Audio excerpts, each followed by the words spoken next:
ভাই, চিত্রনায়ক শাকিব খান এটা শুধু নায়ক না, এটা আমাদের দেশের সম্পদ।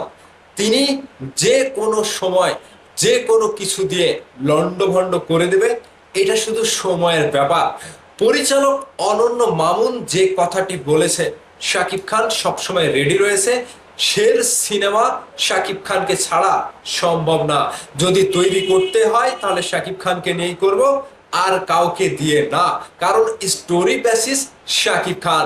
তো অনন্য মামুনের এই কথাগুলো শোনার পরে অনেকেই বলছেন যে হ্যাঁ, সে শুধু গল্প দেয়, কথা কাজে মিল থাকে না।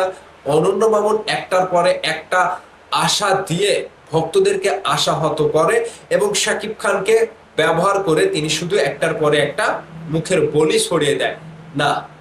এখানে আপনাদের ভুল ধারণাটা পাল্টে দিতে, ধারণাটা ঠিকঠাক ভাবে ভাবনা করাতে আমি আপনাদের কাছে আজকের ভিডিওটা নিয়ে হাজির হয়েছি।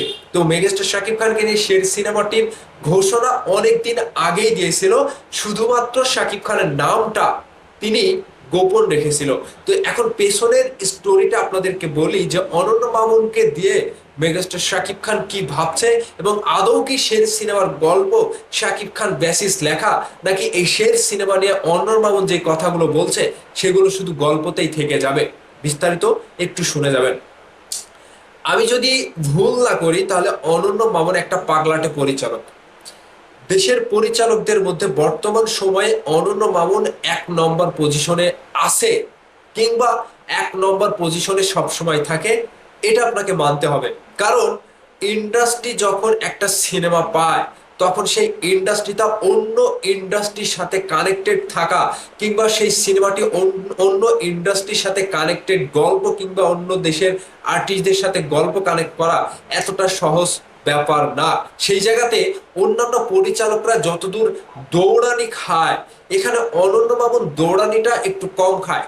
কারণ কি জানেন, আমাদের দেশের ইন্ডাস্ট্রির একটা পরিচালক কিংবা প্রযোজক যদি অল টাইম বাহিরের দেশের ইন্ডাস্ট্রির সাথে যুক্ত থাকতে পারে, সেই একমাত্র পরিচালক হচ্ছে অনন্য মামুন। আপনারা অনন্য মামুনের পোস্ট দেখেছেন যে টক্সিক নিয়ে আসবে, তারপরে ইন্ডাস্ট্রির মানে বাইরের দেশের বড় বড় সিনেমা বাংলাদেশের সিনেমা হলে চালাবে। এই যে একটা সিনেমা নিয়ে ভাবনা কিংবা সিনেমা হল বাঁচানোর যে একটা চিন্তা চেতনা, এটা অনন্য মামুনের ভেতরে আছে। এবার চলে আসুন শের নিয়ে। শেরের গল্পটা অনেকদিন আগে থেকে লেখা। এবার শাকিব খান ভাই তাকে বলেছে যে আগামী জানুয়ারি মাস থেকে সম্ভবত তারা শুটিং এ যাবে, এবং শাকিব ভাইয়ের কথা অনুযায়ী তিনি সবকিছু পোস্ট প্রোডাকশনে কাজ করছে, কিংবা পোস্ট প্রোডাকশন কিংবা প্রি প্রোডাকশনে যেটাই বলেন, এগুলো নিয়ে তিনি এখন ব্যস্ত রয়েছে। এবার এই শের সিনেমার নায়িকা নিয়ে কিন্তু বিশাল বড় একটা চমক আমাদের কাছে আসতে চলেছে। অনন্য মামুন তার অ্যাকশন কাট প্রোডাকশন হাউস থেকে তিনি যে সিনেমাটি নির্মাণ করার কথা ভাবছে, সেটা শুধু অ্যাকশন কাটে অন্তর্ভুক্ত না। এই সিনেমাটি কলকাতার বড় একটা ইন্ডাস্ট্রি, মানে বড় একটা প্রোডাকশন হাউস থেকে এই সিনেমাটি যৌথভাবে নির্মাণ হবে। যেটা দরদের সময় হয়েছিল, অনন্য মামুন বারবার ভক্তদের সাথে মানে দুই রকম কথাবার্তা বলেছে। এইটা আর থাকছে না। এবার এইটা আর থাকছে না, কারণ অনন্য মামুন শিক্ষা নিয়েছে। একটা মানুষ একটা নতুন জায়গাতে গেলে তার অনেক কিছু তার সাথে ম্যাচিং করানোর একটা ব্যাপার থাকে।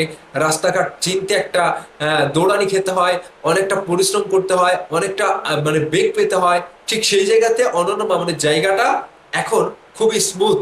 তিনি খুবই স্মুথলি যেটা করবে সেটা করতে পারছে, সবকিছু তার জানাশোনা। এবার এই শের নিয়ে যে ধামাকাটা সাকিব ভাই দেবে, তিনি যেটা বলেছে যে হ্যাঁ অনন্য মামুন, মামুন তুই রেডি থাক, যে কোনো সময় আমি তোর পেছনে আসি, কিংবা সেই গল্পে কাজ করব। এটাই সাকিব ভাই, এটাই মানে হিরো বলতে এটাকে বোঝায়।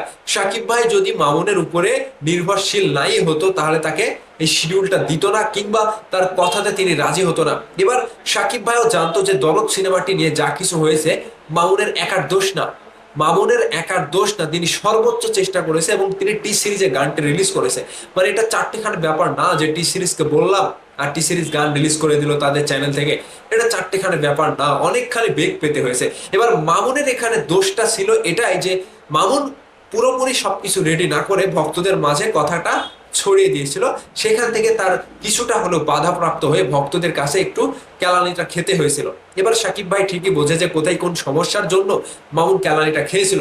সেই সমস্যাগুলো সমাধান করেই মামুন কিন্তু সাকিব ভাইকে নিয়ে শের সিনেমার প্রজেক্টটা সাজিয়েছে এবং গল্পটা লিখেছে। এবার শের যখন আসবে তখন সবকিছু লন্ডভন্ড হবে। এবার সাকিব ভাইও বুঝে গিয়েছে যে হ্যাঁ, মামুনই একটা পাগলাটে পরিচালক, তিনি যা কিছু বলে তা কিছু করে দেখায়। এবার আপনাদের প্রশ্ন, আপনাদের কাছে উত্তর চাই যে মামুনকে আপনারা কোন চোখে দেখছেন? তিনি গল্প দিয়ে গল্পের মধ্যে সীমাবদ্ধ থাকতে চায় না, তিনি চায় এই বাধা বিঘ্ন সবকিছু পেরিয়ে শাকিব খানকে নিয়ে ইন্টারন্যাশনাল খেলতে। এই খেলাটা আমরাও যোগ দিতে চাই, এই খেলাটায় আমরাও মামুনকে সাপোর্ট দিতে চাই। মামুন ভাই, আপনি এগিয়ে যান। এটা ছিল মামুনের বক্তব্য, এবং এই বক্তব্যের পেছনে বিশাল বড় একটা কথা হচ্ছে মামুন চ্যালেঞ্জ অ্যাকসেপ্ট করতে জানে, যেটা বাংলাদেশের অন্যান্য পরিচালকদের কাছে স্বপ্নের মতো। কি আমার কথাগুলোর সাথে যদি একমত হয়ে থাকেন অবশ্যই কমেন্ট করবেন। এবং শের নিয়ে মামুনের স্বপ্নের প্রজেক্ট, শাকিব খানের স্বপ্নের প্রজেক্ট, এই শের হতে চলেছে আগামীতে বাংলাদেশের টাইগার একটি সিনেমা।